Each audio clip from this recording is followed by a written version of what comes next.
Okay, to just showcase what's going to happen in this episode, we set up a spawner that is now on grid, spawning procedurally coins all over the map on all flat surfaces only.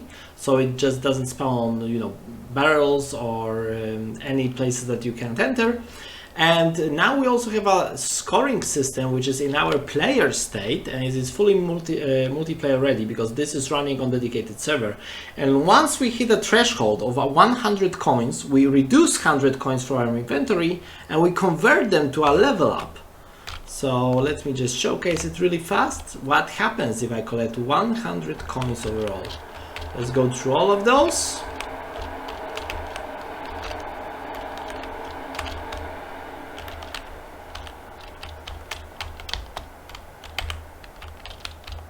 Okay, almost there. 97 and 98 and 8.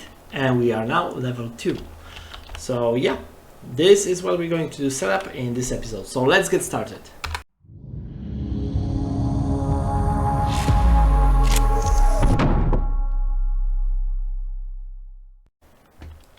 Okay, so we know that those coins are working, so let's not make a coin spawner that would spawn coins all over the map, so we can start collecting them. So let's just make a new actor. Let's call it BP coin spawner. And this coin spawner is going to create a grid, and on this grid he's going to spawn coins. Okay, so just delete everything, and or maybe gameplay.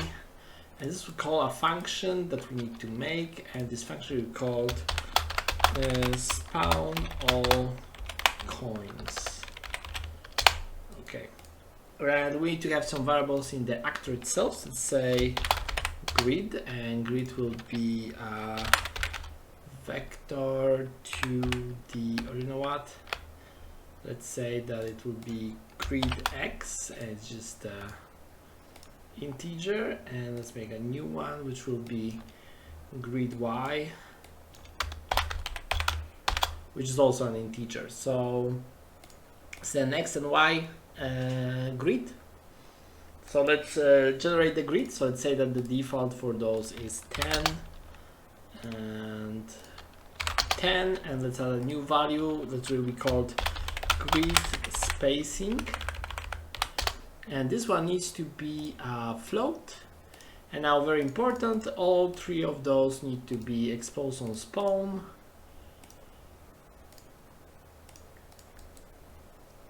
And the actor will be not net, it will be replicated, not float on client at all. Okay. So now, we want to spawn the grid. So how to do it? We need to have two internal variables which say internal x, which is integer, and we need internal y. So we want to do a while loop saying as long as y, internal y is smaller than y, and by default it's 0 and 0, right? So let's maybe by default make it 1 and 1. So as long as this one is smaller, we want to add a row, right? So we're adding a row. So by adding a row, what we're going to do is say that we're now in a row adding cells, and when we add all cells, we want to increment y, so this gets incremented by 1. Okay, so here we add cells, so it's pretty much the same. While loop, and say while internal x is smaller than grid x, we want to add cells. So to add cells, we get actor location, and then we add vector to vector, and now we split this structure, and we got this x and y, right? So this location is just the first index. So you know what? Let's do it differently. Instead of smaller, let's do it smaller equal. And same here, smaller equal. And now we can start with index 0. Okay. So now we can take internal x and internal y, and we can now multiply them by float, both of them, and the float is the grid spacing. So with this grid spacing we now have our x and y coordinates. So this is the place where we want to spawn our coins, right? But we might have different height. So what we want to do is line trace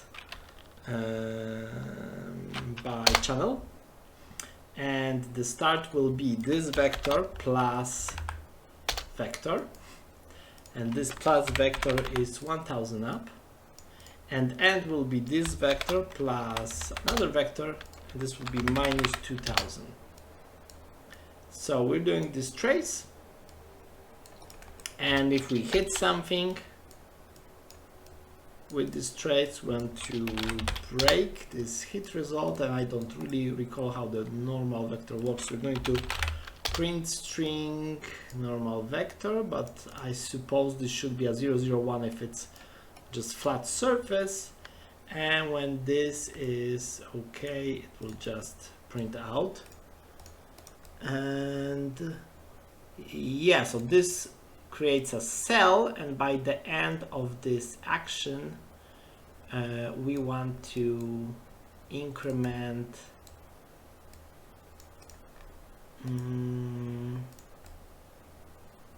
okay, we want to do this bam, bam, bam, bam, bam. Okay, so this works like this. We go into first y, then we go through this loop, and by the end here we just want to have a sequence. For example, here let's do a sequence, let's do this, and once this is done we want to take internal x and we want to increase it by 1. And now when this is done we want to increase y by 1, and when this is done we want to just do the return node and the entire loop is completed. So let's try that if it works.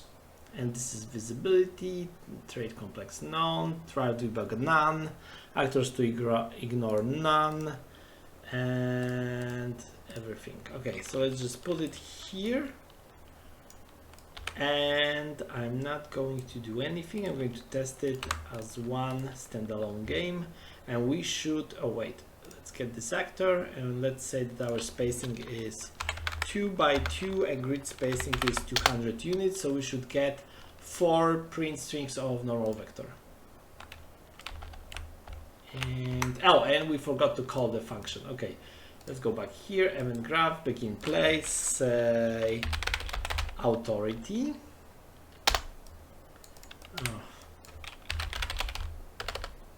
Switch has authority, and if it has authority then spawn all coins.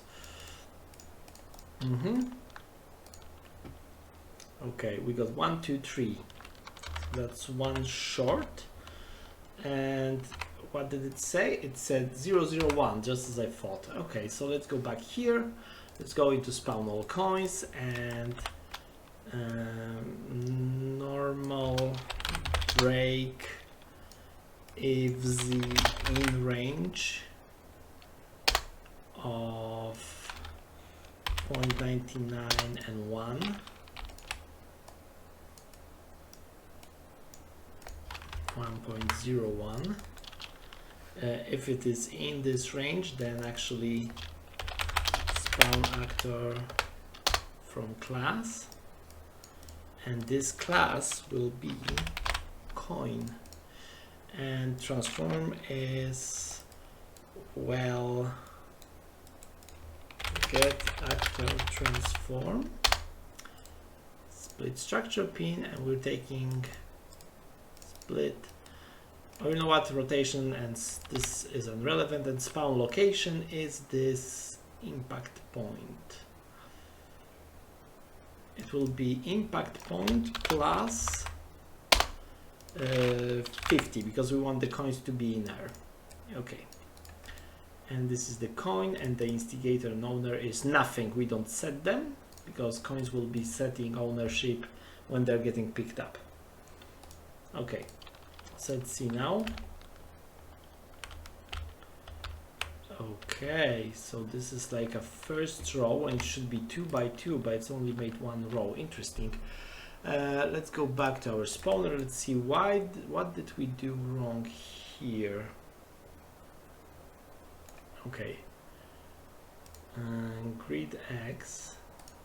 Okay, let's say that this is not 2 by 2 but 3 by 3.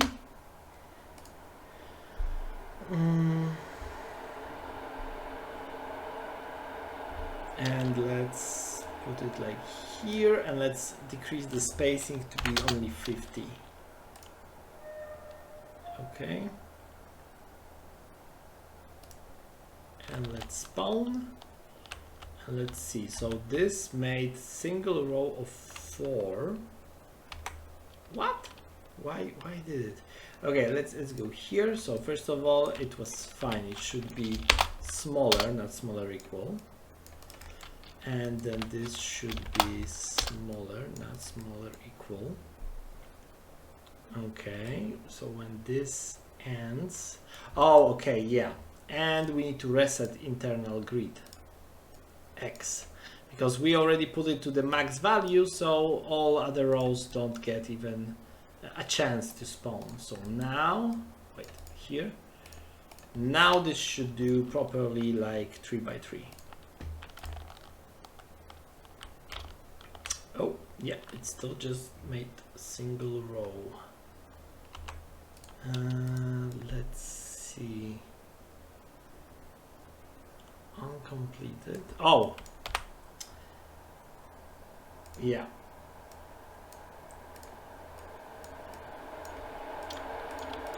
Okay, now. Yep. Bam, bam, bam, bam, bam. Okay, 40. So I can pick them up now. So we got this spawner. It now only spawns on flat surfaces. So let's take this. Let's put it in the corner of the map, honestly, like here. And this is minus 4,000. If I make a copy of it, this is 5,000.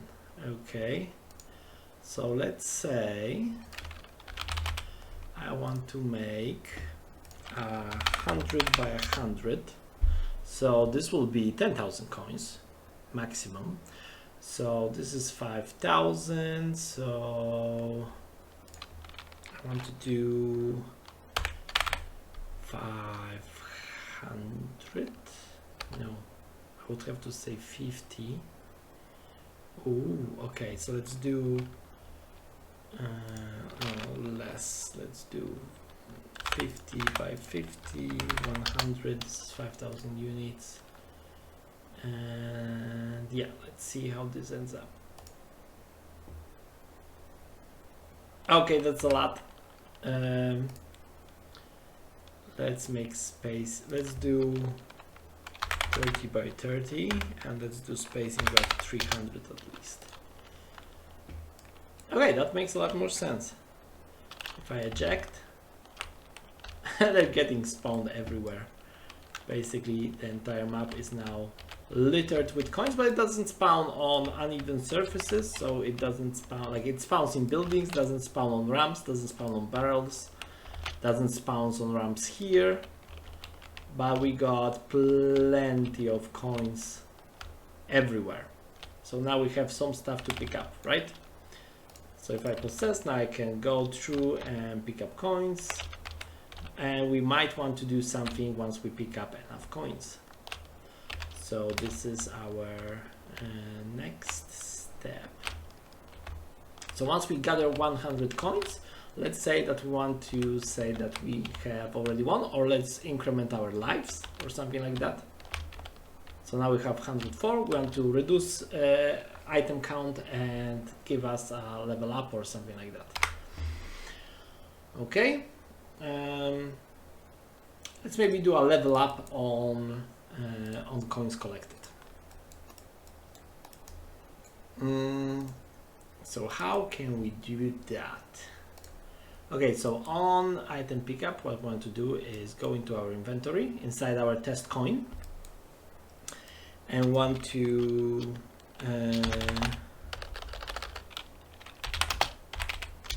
do a has enough items, quantity is 100 of coins. Okay, and if we have 100 coins, then we want to, in this inventory, remove items of class. So we want to first of all destroy 100 coins.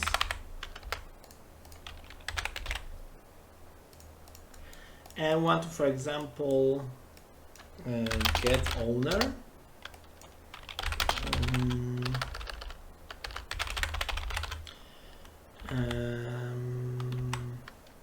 Get instigator controller.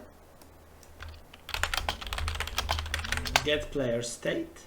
And we are still on the server, remember, like this happens only on the server. And get score, because this is just a default player state value, we have score. And want to add 1 and want to set score. Oh, we can only get score? No, we definitely can access score. Just think, how do we do that?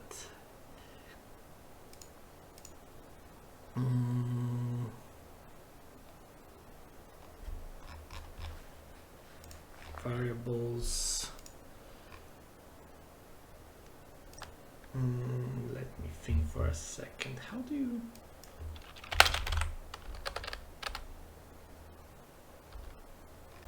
Okay, I'm back. I can't use this score because only the game state can set score and only the game mode. So we cannot use this one. However,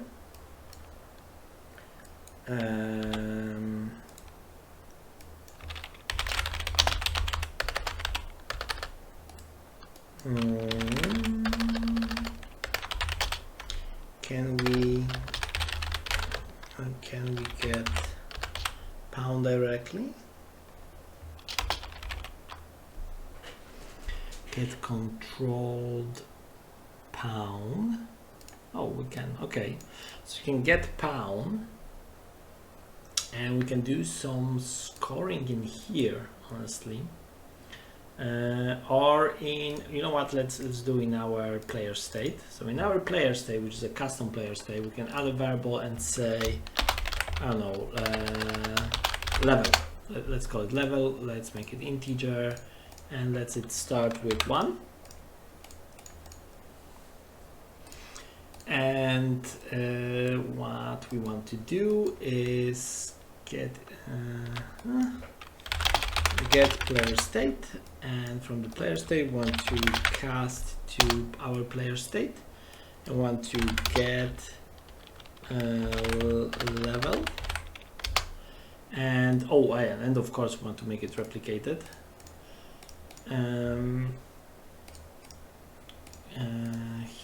Here, no, in coins. So we get level and then we increment it, and yeah, that's it. So our coins should be reduced by 100 and our level should increase by 1.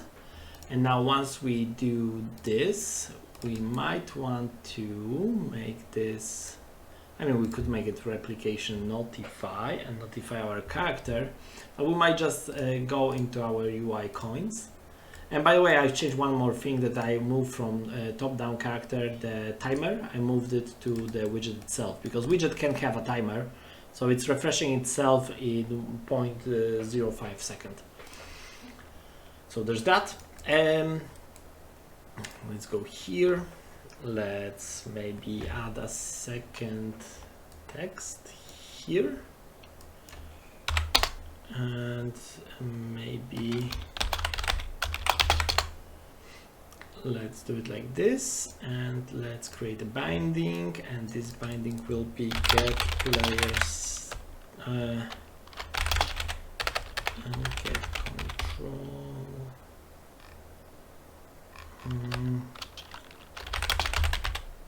Get owning local player.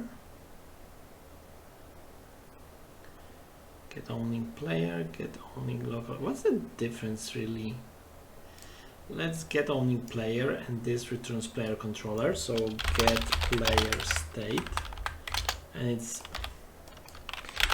get player state, and this is object reference. And now get cast to this player state, and we can just say format text level this.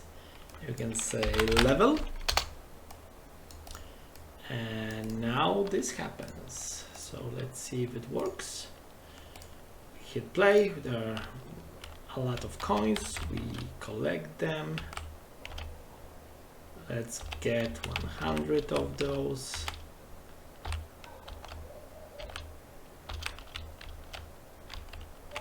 $98 and 1, and our level just incremented to 2, and we had enough coins so that a second coin was spawned, and then we had reduced the amount of coins in our inventory by 100. So now we have 1 again. Okay, and we're picking them up again, and let's collect another 100.